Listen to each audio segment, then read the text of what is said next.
Welcome to Backroom Talk. We're talking a little bit more about behavior today, human behavior. We always say relationships are really important and relationships are the cornerstone of coaching. And I don't think a lot of people understand or even go through that thought experiment of trying to understand what does that mean and how do we build relationships with people. Number one on my list is understanding what people find important to them.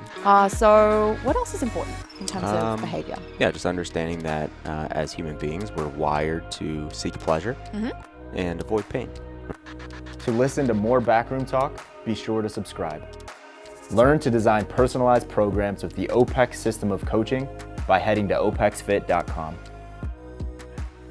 Hey guys, welcome to another episode of Backroom Talk. I am Georgia, here with Carl. How's it going, Carl? Pretty good. How are you, Georgia? I'm doing very well. We just filmed some fun videos for LearnRx. So we've just started this new exercise selection series inside of there where we break down some exercises. As the name suggests, we talk about the muscles used, we talk about benefits, we give some program design examples, as well as going over execution. So that was a pretty fun morning. Yeah, it's good. It's good to, look at something as simple as an exercise and kind of just have a longer, more extended conversation on it. And I think it, for coaches that go in there and watch those, it just, it brings some clarity around why this exercise over that exercise. And it's almost a way of us simplifying that program design process. And I know we're taking one exercise and we're extending it out and making it a pretty robust, quick little video. But I think the more coaches know around positive, negatives, and how to apply different exercises, I think it's beneficial in the long term. It makes coaches more build more simple program designs. Yeah, well, if you're in LearnRx, you can watch those things. If you are not in LearnRx, you should be in there, but we did release one on our YouTube channel. It's titled The Cyclist Squat Explained. So if you want to check out what those exercise selection videos are like, and again, you're not a LearnRx subscriber, do it. Become a subscriber. Get in there. Yeah, guys, there's so much good content in there. But if you're not, then just head to YouTube, watch that video. We'd love to hear what you think. Leave us a comment there. Awesome. We spent a lot of time talking about exercise and program design and the sexy side of coaching, or at least what I think a lot of people think is the sexy side of coaching. But we're talking a little bit more about behavior today, human behavior. Yeah. We always say relationships are really important and relationships are the cornerstone of coaching. And I don't think a lot of people understand or even go through that thought experiment of trying to understand what does that mean and how do we build relationships with people and what is the true importance behind building a relationship, right? Because I think it's very easy to fall into the trap of thinking that the coach-client relationship or the coach-client, let's call it the professional relationship, is one of I give you this, you give me that. It becomes very transactional. And I think just to, make true impact with any person, right, as their fitness coach, there has to be some relationship deeper than the X's and O's or the A's and the B's in program design and stuff like that. I think that's something, and that's based a lot around what we believe, right? And I know there's probably some people listening. They're like, "What do you mean, man? I do this 30-minute session, the 60-minute session with people. I'm giving them exactly what they're paying me for, and that is transactional." We just believe that it should be a little bit more than that. Definitely. I think I always from the get-go believed that relationships were a really important part of coaching, in part because I had strong relationships with the coaches that were role models for me when I was getting into fitness. And my perception around what a relationship with a client was at that time, though, was very different to what I think about today. When I started coaching, it was about how can I help this person have a really fun, enjoyable time and be someone that they want to spend an hour with, that they, feel comfortable sharing things with, more how can I be this person's friend versus how can I have a coach-client relationship with. And I think that's a really important distinction to draw. What is the difference between being a friend, being a gym buddy, and actually having that pro coach client relationship that's still strong and meaningful and can be fun and enjoyable, but has a deeper layer to it. What would you say is the difference between those two things? I'm not sure. I think as you said, that the first thing that I thought about. I was like, okay, what was I thinking, right, when I was like, doing this thing full time and actually building relationships with clients. And the way that I looked at that is I was just like, how can I have the most impact possible with this person right here in front of me? And that has to be connected to why they're there, right? Like, I'm not going to name names, but I go back to, I think of like 10 people where I'm like, I truly feel like we built a really good relationship during that coach client transactional time. And there was like actual impact that occurred, right? Like I had a lot of impact on them. They actually had a lot of impact on me. And not one of those 10 people do I still have a relationship with. And I'm okay with that, right? It's like, it was that coach client relationship where I felt really good when it ended because I was like, they got exactly what they came for and I grew from it as well. So, when you start thinking about that, and I'm not saying everyone should feel that way where it's like, well, I guess everyone should probably think about that. Like, how can I have the most impact on this client that's right in front of me? And that impact doesn't always have to do with the particular thing that they're there for. Usually it grows and it extends, right? It's like someone comes in and they're just like, I want to lose weight. And that's their goal because they're very unhealthy, right?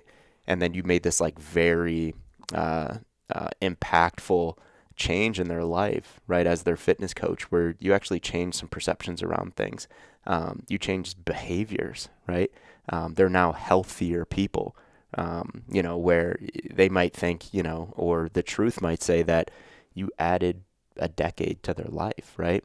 So that's, I don't know, like things like that, having true impact, I think is really, really important for us to think about as coaches, but you can't have impact if you don't understand basic human behavior, like very, very basic human behavior. So what are the, I guess, basics of human behavior you think a coach needs to understand? Yeah. Well, maybe let's go through this. Maybe over the next 10 minutes, let's throw some things back and forth.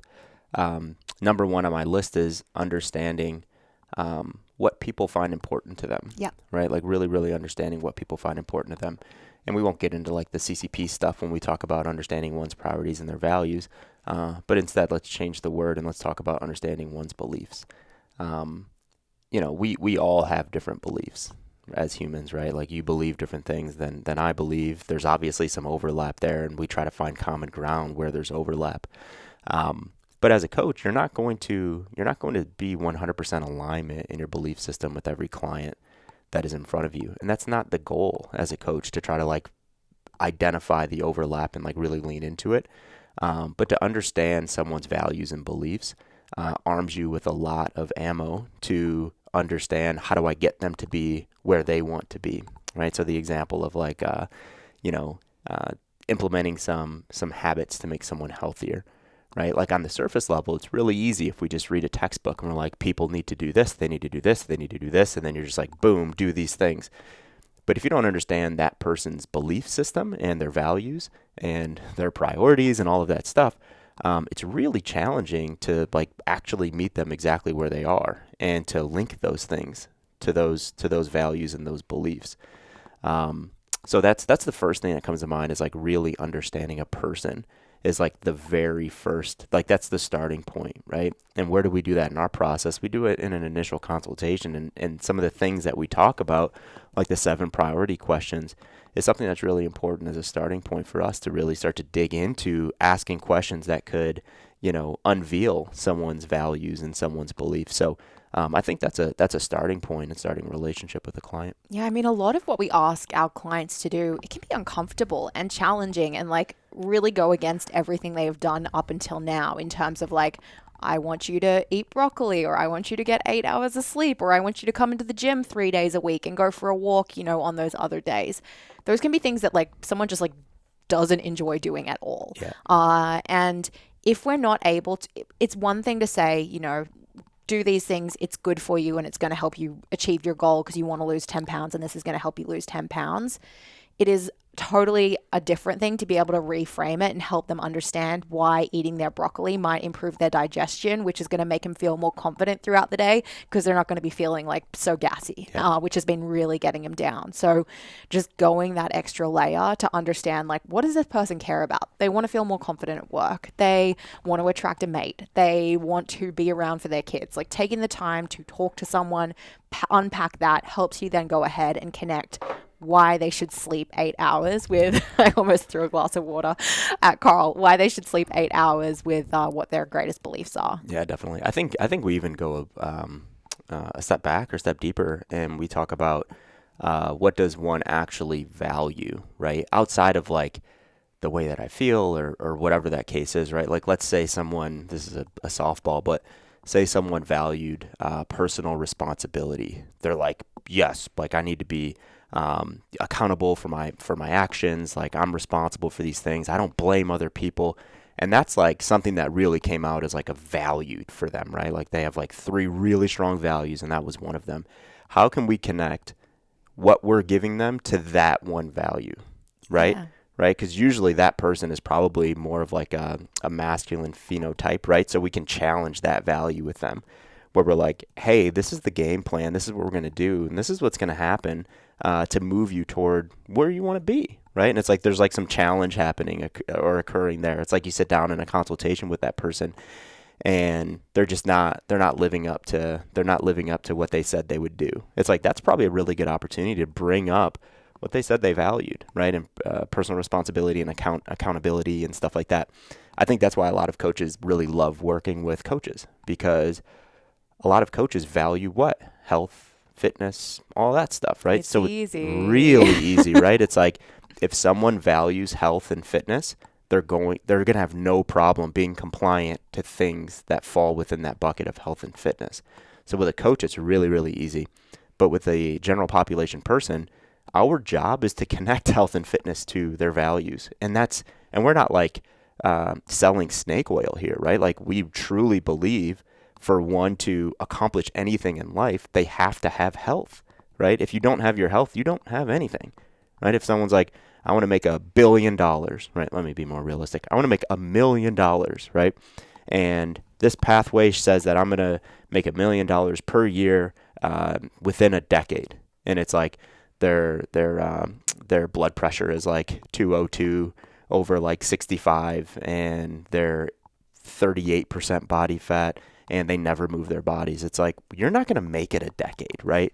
So it's like, it's all fun and well until you don't have your health, right? So it's really easy for us, well, not easy, but it's realistic for us as health coaches to connect the dots there. So I know I'm kind of like going what did I say, like a step back, or look at it more like from an overarching standpoint of understanding like one's beliefs, not what they say their goals are or how they feel on a daily basis, but it's like, what do you believe as a human, right? Because we all believe something, right? So I think just understanding those like really deep down beliefs are really important. Definitely. And along with you're saying this word belief, so I'm going to jump here, Carl. I feel like one of the biggest challenges as a coach is getting people to overcome like these self-limiting beliefs that they may have in place around fitness, around what they're capable of. So that is where, understanding human behavior and being able to help someone open their eyes to a narrative they may have been telling themselves for like 20 years before you're actually able to make any meaningful change in what they're, moving towards in terms of health becomes really important too. Yep. So it's focusing on those like positive beliefs, right? The things that are like really important to them that a coach can help them strive towards through fitness, and also opening their eyes to like, what are the things you believe about yourself or believe about the world that are actually preventing you from getting anywhere, and how can we start to lose those and shake those? Absolutely. Yep.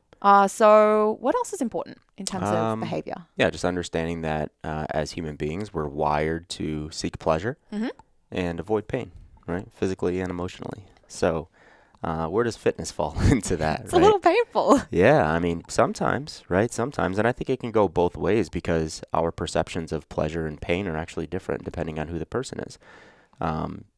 George, if I were to tell you, go next door, go into the gym, and I want you to do that 60-second assault bike test for me right now, and then come back and let's talk about it. Like, what kind of feeling do you get inside? I get a little excited, honestly, because when someone throws a challenge at me like Yeah. that, I'm like, yeah, I'm going to do it. Yeah, so that's pleasurable for you, right? If I were to ask someone else, or probably 90% of the people that are watching or listening, they heard that and they got like this little like thing in their chest where they're like, no thanks, like I don't want to do, like they're already like thinking about how am I going to do that, how am I going to pace it, am I going to go fast at the end, am I going to explode, so on and so forth, right? So when we start looking at fitness, or let's just call it exercise for right now, specifically, there's different perceptions of pleasure and there's different perceptions of pain. Sometimes pleasurable things can cause longer lasting pain, right? So you're like, oh, I get really excited, right? So imagine if you're like, I'm going to do that kind of exercise every single day, right? Like, where are you going to end up in, I would say 5 years, but let's say 2 years, right? There's probably going to be some stuff internally that like you're not moving yourself toward like health and vitality and all of that, right? So you can just like play that out in exercise specifically, or when you start talking about, and this isn't for you, but you start talking about having a conversation with a client and you start talking about, okay, we're going to do resistance training 3 times a week, right? And to them, because of their experiences, like they think pain in their brains, right? Maybe that's a past experience. Maybe exercise is actually painful for them. Maybe they have injuries. Maybe there's something there that where they're like, I need to avoid that. So when you start, when you start seeing people that aren't compliant to exercise, it's like, don't just say like, okay, we'll do it again next week, right? It's like, maybe that's an opportunity for a conversation on like, why aren't you compliant to this exercise, right?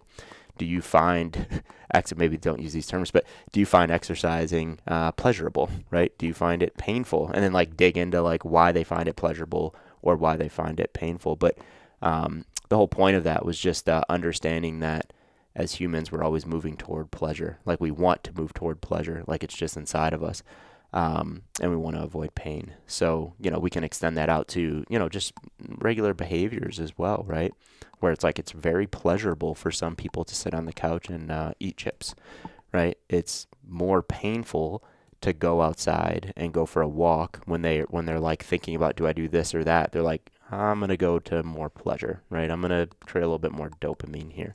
So I think that's important to understand with people. Yeah, it's fun to really think about the differences in like time horizon for some folks, because like, let's take that example of sitting on the couch eating the chips. That may be the most pleasurable thing right now, but is it going to be pleasurable in an hour when your digestion is jacked? Probably not. Is it going to be pleasurable 5 or 10 years from now when, type 2 diabetes starts to become an issue? Probably not.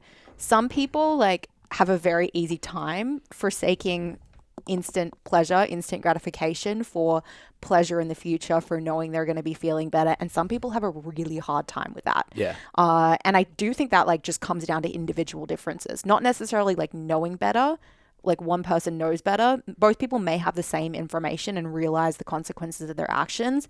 Some people are just wired to better be able to delay that gratification, delay that pleasure. And yeah, it's that's just a fun one to try and navigate. Yeah, it's like that's why teaching the people that you work with is really important too, right? Because I would argue that a lot of people don't know the consequences of their actions today, right? And I'm not saying like what you said on I'd get really excited about going outside and doing 60 seconds of the assault bike. That's not going to kill you, right? But imagine if you didn't know the consequences of doing that day after day after day after day after day. And I'm telling a story that a lot of coaches have heard from their clients, right? And then you get to year like 2 and it's just like the wheels fall off and you're just like, I hate fitness. It's now painful to me. It's not sustainable to me. What I used to find pleasurable in that pain, now just like I can't even connect the dots of wanting to do that ever again. But because you associated that with pleasure, you also associated a back squat with pleasure as well. Now your brain is saying like all of that is pain, all of that is bad, all of that is something you don't want to do, and they're like turning their backs a little bit on exercise, right? Because of those experiences and how they changed their mind over those few years. Exercise may be something that like someone never feels is truly pleasurable either. Like pleasure in like the sense of like I'm sitting down and eating a piece of chocolate cake if you're really into chocolate cake, right? But this is where the importance of like getting buy-in and at least making like the process somewhat enjoyable or somewhat like focused and driven for the client is really important, because you may find someone who's like, I don't enjoy exercise. I'm never going to enjoy exercise, but I do know I need to do it for these reasons. For that person, and for any person really, taking the time to explain why you're doing what you're doing, how it is connected to like their beliefs and what they want as their long-term goals, like that stuff is money as a coach, rather than just like, here's what you're doing, go and do it. Yeah, definitely. I was going to add something to that. Oh, on the pleasure thing. I was thinking about a joke. Who did I hear say this? I think it was, it was like an old school bodybuilder. He called out Arnold from Pumping Iron when Arnold was like, he was saying like the pump is it's like having an orgasm, and this dude's like, what the fuck kind of exercise are you doing? Like, or what the fuck kind of orgasm are you having? It's like, that does not feel like having an orgasm. But I think what Arnold was saying was the result from that thing is very, very pleasurable. Unless you're like a masochist and you're just like, pain really gets me going. But we'll save that for another episode. We will. That's backroom talk. Yeah. So I think it's one of those things where, if you ask me, is exercise very pleasurable every time you do it? I would say no, but sometimes it is. Sometimes like getting into the flow of like some aerobic work and like all cylinders are just like hitting and you're just like, I feel really good, right? Like I'm kind of holding back, challenge is there. You feel like you can go a little bit harder. You have a little bit of a sweat going. Movement quality is really good.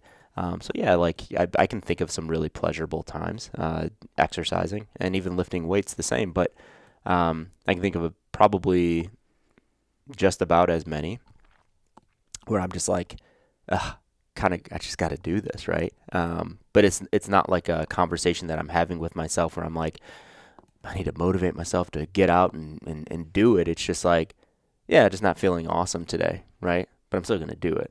Right? It's like sometimes I don't feel like going on a walk. But once you start walking, it's like you finish and no one ever got back from a walk and they're like, fuck, like, wish I never took that walk, unless you got like sunburned or like attacked by an animal or something like that. But I don't think people ever really regret that. So it's just like exercise, right? Like you don't always want to do it, but when you're done with it, you're like, yeah, I'm glad I did that. That was good for me.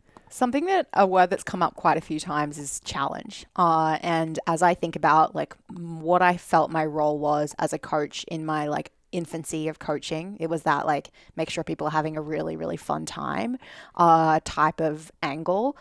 It's also really important to call them out on their BS and be prepared to challenge people, but to do that in a way that they're going to respond to. And in CCP, that balance of like challenge and support, that language and like how you find that based on the person, based on their character traits, that comes up all of the time. But that feels like another really important factor that a coach needs to consider when they're approaching their relationship with their client. I have a lot more on this. Maybe we do a part 2. We're not promising a part 2, but maybe we'll do a part 2. Yeah, you guys let us know if this like behavior stuff is interesting to you. We want to hear it. Leave us a review on Apple Podcast or wherever you listen to your podcast. Drop us a comment on YouTube. It's definitely helpful to have the feedback, so we can make sure the info we give you is helpful. And if not, we'll just talk about back squats and energy system training. Actually, we're going to do a part 2. It doesn't matter what you guys want. Don't listen to it if you don't want the part 2. No, there's just there's a couple more things that we're leaving out that are really, really important that we might want to dive into. So let's do that next podcast. I would certainly find that pleasurable. Ooh, yes. Keep that to yourself. Indeed. Any final thoughts you want to give coaches or listeners to think about when it comes to human behavior and why we got to know it? No, just don't ignore it. And it's not the boring stuff, right? It's the base. Yeah, it's the base. If you want to do this and you want to work with people, the easy shit is the exercise stuff, right? Like what we just talked about at the top of the podcast and like exercise selection and all that. It's like, you got to do it, you got to know it, but that's the easy stuff. It's really, really simple. So I just see like this, I see this world where we're going to start talking a lot more about these kinds of things, right? Like values and beliefs and understanding how people tick and how do you create a relationship with someone that maybe thinks a lot differently than you do. That's the more interesting stuff. And I think that's the stuff that we need. We need that a little bit more. I don't think we need to know, how to fix valgus in a back squat anymore. I think we just got to figure out how we make that stuff go viral on social media. Yeah. Or we just find a bunch of coaches that really give a shit about that. And, we create a really good community of people that share beliefs in that we want to help people, right? We want to help people. So maybe it'll go viral, maybe it won't. I don't know. Yeah, well, I'm inspired. I know the people listening are too, Carl. Guys, thank you very much for listening. We'll see you next time, and have a good one. Thank you.